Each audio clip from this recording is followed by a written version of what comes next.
My stepsister started an Instagram account claiming she's renovating my house.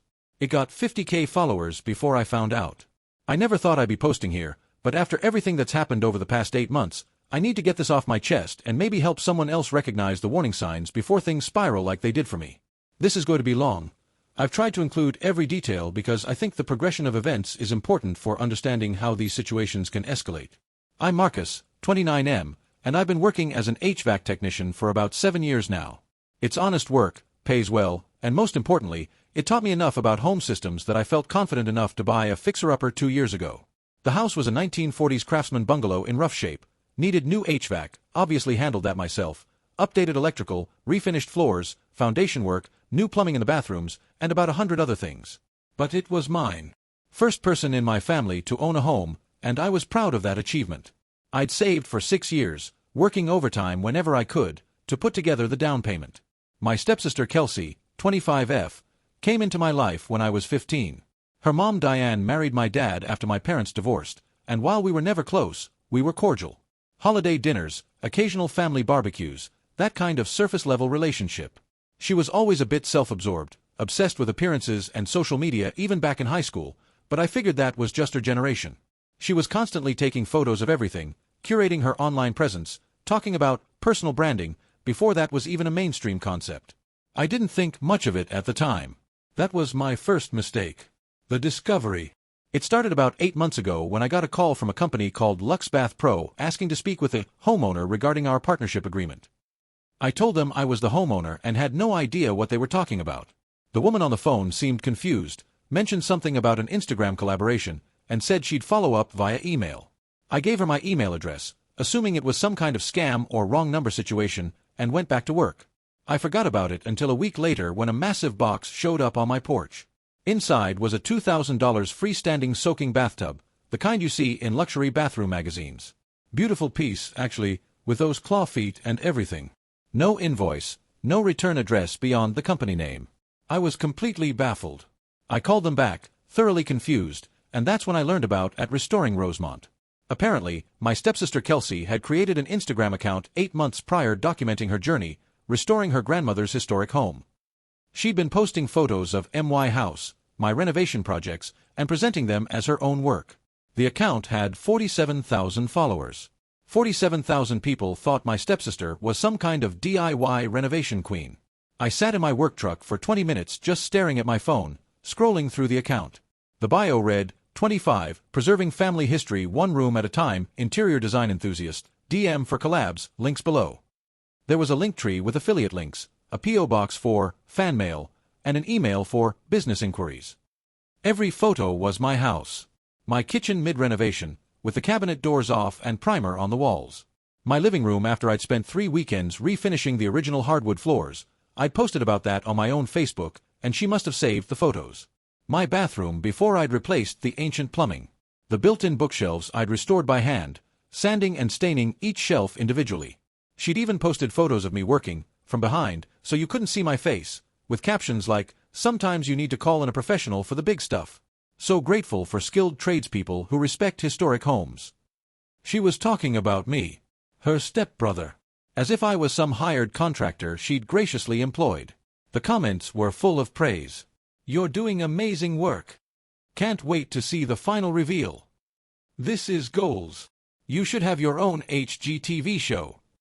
Meanwhile, I'd been the one covered in sawdust every weekend for 2 years, watching YouTube tutorials at midnight, making mistakes and fixing them, slowly learning carpentry and plumbing and everything else. I scrolled back through months of posts. She'd been doing this for nearly a year, documenting my progress as if it was her passion project.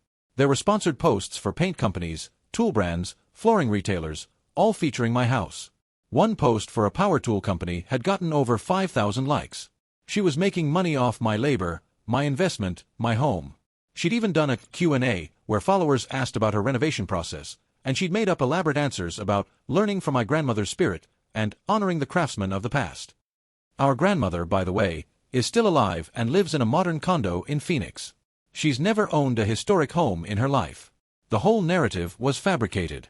My hands were shaking when I called Kelsey. The confrontation. "Marcus. Hey, what's up?" She answered like nothing was wrong, cheerful and casual. "Kelsey, What the hell is at Restoring Rosemont? Silence. I could hear her breathing change. Then, oh, you found that. Found it? A bathtub company called me about a partnership. I have a $2,000 tub sitting in my garage that I didn't order. They thought I was expecting it. Okay, so, I can explain. You've been posting pictures of my house for a year. You're telling 47,000 people it's your grandmother's home. Our grandmother lives in a condo in Phoenix. She's never owned anything like this. It's not that serious, Marcus. I'm not hurting anyone. I just needed content, and your house is so photogenic, and you're always working on it anyway. It's not like you were using the photos for anything. You're using my address. Companies are sending things here. You're making money off sponsored posts featuring my home that I own and you don't. The sponsored stuff barely covers my time. Do you know how much work goes into content creation? I have to edit photos, write captions, engage with followers, respond to DMs, manage brand relationships. It's basically a full-time job on top of my actual job. You have to engage with followers about my floors that I refinished by hand over 3 weekends, my kitchen that I gutted myself and rebuilt, the bookshelves I spent 40 hours restoring. She sighed like I was being unreasonable. Look, I'll cut you in. 20% of whatever I make from sponsorships going forward. That's fair, right? You get money for doing nothing. I didn't do nothing. I literally did everything. That's the whole point.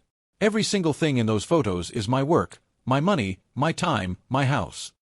You know what I mean. You weren't doing anything with the photos.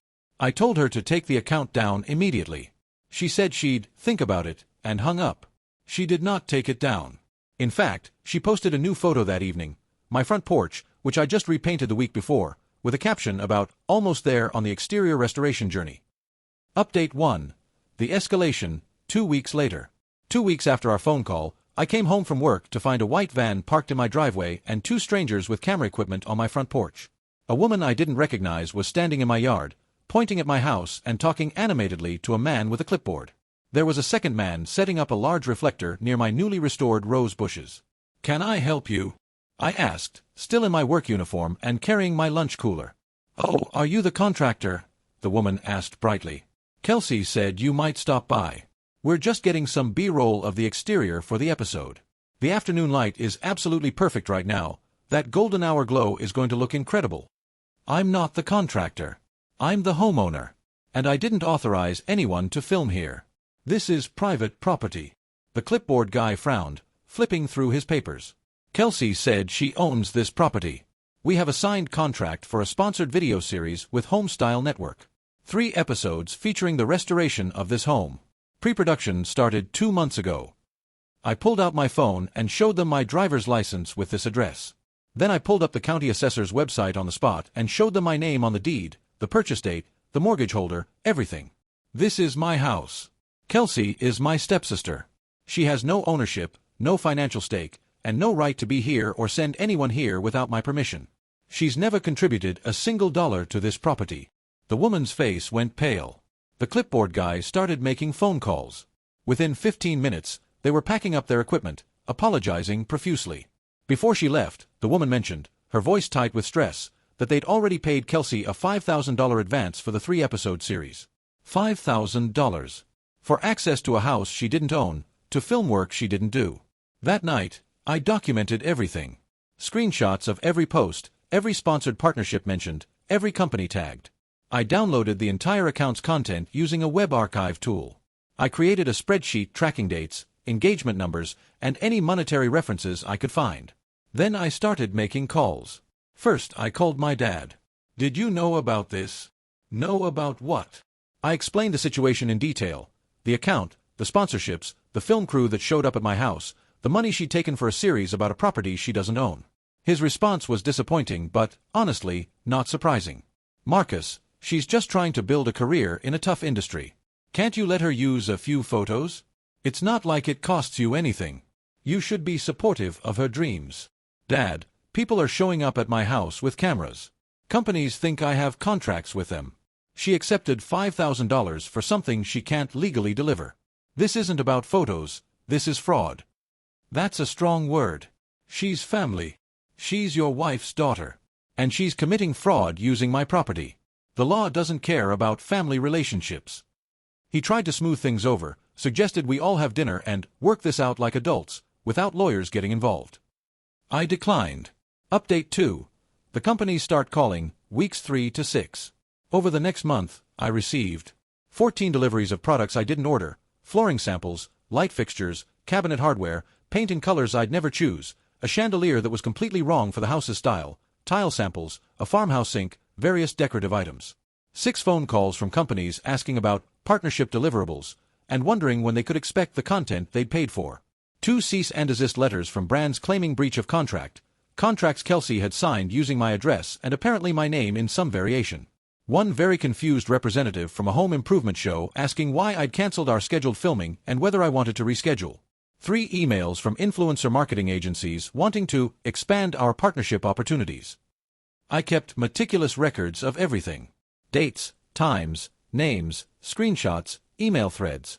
I created a folder on my computer labeled Kelsey Documentation, and it grew larger every day. I also started keeping a physical binder with printouts, just in case. The worst was when a tile company threatened legal action against me personally. Apparently, Kelsey had signed a $12,000 contract promising to feature their products in a full bathroom renovation reveal within 90 days. She'd taken the products, which were delivered to my house while I was at work. My neighbor had accepted them, posted a few preview photos, then gone silent. They wanted their money back or the contracted content delivered by me, since my address was on the contract. I had to explain with documentation that I was not the person they'd contracted with, that the address was used without my permission, and that I had no affiliation with at Restoring Rosemont. It took 3 weeks, multiple phone calls, and ultimately a notarized letter from my attorney to get them to remove my name from their legal threats and redirect their attention to Kelsey. Yes, I'd hired an attorney at this point. It became absolutely necessary. Her name is Patricia Chen, and she specializes in intellectual property, fraud cases, and social media law. During our first meeting, she looked through my documentation folder, now about 200 pages, and said, "This is one of the more clear-cut cases of identity fraud and unauthorized commercial use I've seen. She's not just using your photos, she's using your address, your property, and implying ownership to secure commercial contracts worth tens of thousands of dollars. This has crossed multiple legal lines. What can I do? We can send a formal cease and desist. If she ignores it, which, based on what you've told me, I expect she will, we pursue legal action for fraud, trespass, unjust enrichment, and potentially theft of services depending on how the sponsorship contracts were structured. We may also have claims for unauthorized commercial use of your property and violation of your right to privacy.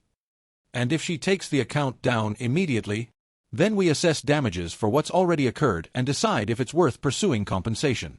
Given the documented income she's received, I'd say it is." I authorized the cease and desist letter. It was sent via certified mail to Kelsey's apartment with a 14-day deadline to comply. She responded by posting a tearful Instagram story about family drama, and people who don't support women in business, and how hard it is when the people who should lift you up try to tear you down instead. Her followers rallied around her with supportive comments about toxic family members and jealousy from people who could never build what you've built. The irony was not lost on me. Update 3. The family fallout and the public exposure, weeks 7 to 10. The cease and desist letter created exactly the family reaction I expected. My phone blew up within hours of Kelsey receiving it. Dad called first. "You're really going to sue your own sister? Over some pictures? Stepsister." And I gave her every opportunity to fix this herself. She chose to ignore me and keep profiting. "This is beyond pictures. This is fraud, Dad. She signed contracts worth thousands of dollars using my property. Companies have threatened to sue me. You're going to destroy her career over this. She's finally found something she's good at. She's good at lying and stealing credit for other people's work. That's not a career, that's a scam." Kelsey's mom, Diane, called me for the first time in probably 3 years. "Marcus, I am so disappointed in you. Kelsey is finally finding her passion, building something for herself, and you're trying to tear her down out of jealousy. I always knew you resented her." "Jealousy? Diane, she's been fraudulently representing my property as her own to secure commercial contracts worth over $20,000 that I've documented. That's not a passion project, that's criminal fraud. I'm the victim here, not the villain. She's 25 years old. She made a little mistake in judgment. You don't need to ruin her entire life over it. Think about what this will do to our family. I'm not ruining her life. I'm protecting my property, my legal interests, and my credit, because companies are trying to hold me liable for contracts she signed. She could have stopped at any point. I asked her to stop. She didn't. She made her choice. The narrative in the family quickly became that I was the villain. Kelsey was the struggling young woman trying to make something of herself in a difficult industry, and I was the bitter, jealous older stepbrother who couldn't stand to see her succeed. Never mind that her entire success was built on my work, my money, and my home. Never mind that I'd asked her nicely first. Never mind the legal and financial consequences I was facing because of her actions. But here's what changed the entire game. I wasn't the only one who figured out what she was doing. A commenter on her Instagram, someone who apparently lived in my neighborhood, posted, "Wait, isn't this the house on Maple Street? My neighbor Marcus owns that house. He's been working on it for 2 years. I've seen him out there every weekend. Pretty sure this isn't your grandmother's house." Kelsey deleted the comment within minutes. But not before other people had seen it and started asking questions. Screenshots were taken. The comment was reposted. People started digging. Within a week, a small Instagram account dedicated to exposing Instagram frauds and fake influencers had done a deep dive on at Restoring Rosemont. They found property records with my name. They found my work truck visible in some of her photos and matched it to my company's website. They found an old Facebook post where I'd shared progress photos of the house 2 years earlier, months before Kelsey's account even existed. They found posts from our actual grandmother in Phoenix, clearly living in a modern condo, not a historic craftsman. The expose video got 200,000 views in 3 days. Her comment section became a war zone. Followers demanded explanations. Brands started pulling partnerships. The account that had 50,000 followers dropped to 35,000 as people unfollowed in droves. Kelsey's response was to post a tearful video claiming she was being harassed and bullied by people who don't understand content creation, and that she had verbal permission from a family member to use the photos. She never specified which family member or acknowledged that verbal permission, which didn't exist anyway, wouldn't cover signing commercial contracts for property you don't own. Update 4. The Legal Reckoning, Months 3 to 5. Kelsey didn't respond to the cease and desist within the 14-day window Patricia specified. She didn't take down the account, didn't stop posting, didn't reach out to negotiate. Instead, she posted a story saying her haters were just motivated by jealousy, and she was consulting with lawyers about her options. So we filed suit. The complaint included fraud, misrepresenting ownership of property for commercial gain; trespass, authorizing third parties to enter my property without permission; unjust enrichment, profiting from my labor and property without compensation or permission; violation of my right to privacy, using my address commercially without consent; unauthorized commercial use of property, monetizing images of my home without permission; intentional interference with business relations, for the contracts with companies that threatened me due to her actions. The total damages we sought, $67,000. This represented estimated sponsorship income based on industry standards, documented contract values, emotional distress, legal fees I'd already incurred dealing with angry companies, the time I'd spent documenting and managing the fallout, and punitive damages for the deliberate and ongoing nature of the fraud. Kelsey's response was to go nuclear on social media. She posted a long statement claiming I was weaponizing the legal system against her, that she'd always had verbal permission to post about the house, she absolutely did not, and that this was really about deep-seated family jealousy and Marcus's need for control. She painted herself as a victim of a vindictive family member trying to destroy an independent woman's business. Her remaining followers were divided. Some believed her, they'd invested emotionally in her story and didn't want to accept they'd been deceived. Others pointed out the obvious. If she had permission, why was there a lawsuit? Why hadn't she produced any evidence of this supposed verbal agreement? Why had she told everyone it was her grandmother's house when it clearly wasn't? The discovery process was enlightening. Through her bank records, subpoenaed by the court, we learned she'd made approximately $34,000 in direct sponsorship income from the account over 14 months. She'd also signed contracts worth another $28,000 that she'd failed to fulfill. Several of those companies were now pursuing her separately for breach of contract and return of advance payments. Her total exposure from all legal actions was approaching $100,000. Her defense strategy, such as it was, essentially boiled down to, "I didn't think it was a big deal," and "he never explicitly told me I couldn't do this before I started." The judge was unimpressed. During a preliminary hearing, she noted that the defendant appears to have engaged in a systematic pattern of misrepresentation for commercial gain, and that the absence of explicit prohibition does not constitute permission, particularly regarding property one does not own. Update 5. Resolution and Aftermath, Month 6 to 8. The case was settled out of court after 5 months of legal proceedings. Kelsey's attorney, paid for by Diane, who took out a second mortgage to fund her daughter's defense, advised her strongly that she would likely lose at trial and face even larger damages, plus the possibility of the judge awarding me attorney's fees. The settlement required her to, first, pay me $41,500 in damages. She didn't have it. Her mom took out an additional loan against her condo to cover it. Second, permanently delete at Restoring Rosemont and all associated content, backups, and archives. Third, sign a binding legal agreement never to photograph, film, post about, or commercially represent my property in any way, ever again, on any platform, under any account name. Fourth, issue a public statement acknowledging that she did not own and had never owned the property featured on her account, and that she did not have permission to represent it commercially. Fifth, notify all companies she'd contracted with that the agreements were void due to her fraudulent misrepresentation of property ownership. The public statement she posted was the bare minimum legally required. I am writing to clarify that the property featured on my former account at Restoring Rosemont is not owned by me and was never owned by my family. I did not have the legal right to represent it as my own or enter into commercial agreements regarding it. The renovation work shown was not performed by me. I apologize for any confusion this may have caused. The comments were turned off. Within a week, she deleted her Instagram entirely and gone dark on all social media. As for the family situation, it's exactly what you'd expect. My dad and I barely speak now. He chose his wife's side, which really meant he chose peace in his own household over supporting his son. I understand the position he was in, even if I don't respect his choice. He's called twice in the past 3 months, both times to ask if I'd consider putting this behind us, for the sake of family unity. I told him I didn't break the family. Kelsey did. He didn't have a response to that. Diane has made it explicitly clear I'm not welcome at any family gatherings, holidays, or events. She sent me a long email about how I'd destroyed her daughter's future and shown my true colors. I didn't respond. Kelsey blocked me on everything, which is honestly a relief. I heard through a mutual acquaintance that she's working retail now and living with a friend after her influencer income dried up and she couldn't afford her apartment. I don't feel good about that, exactly, but I also don't feel guilty. She made choices. Choices have consequences. But here's the thing, and this is important, I don't regret any of it. Not a single step. Epilogue. 8 months later.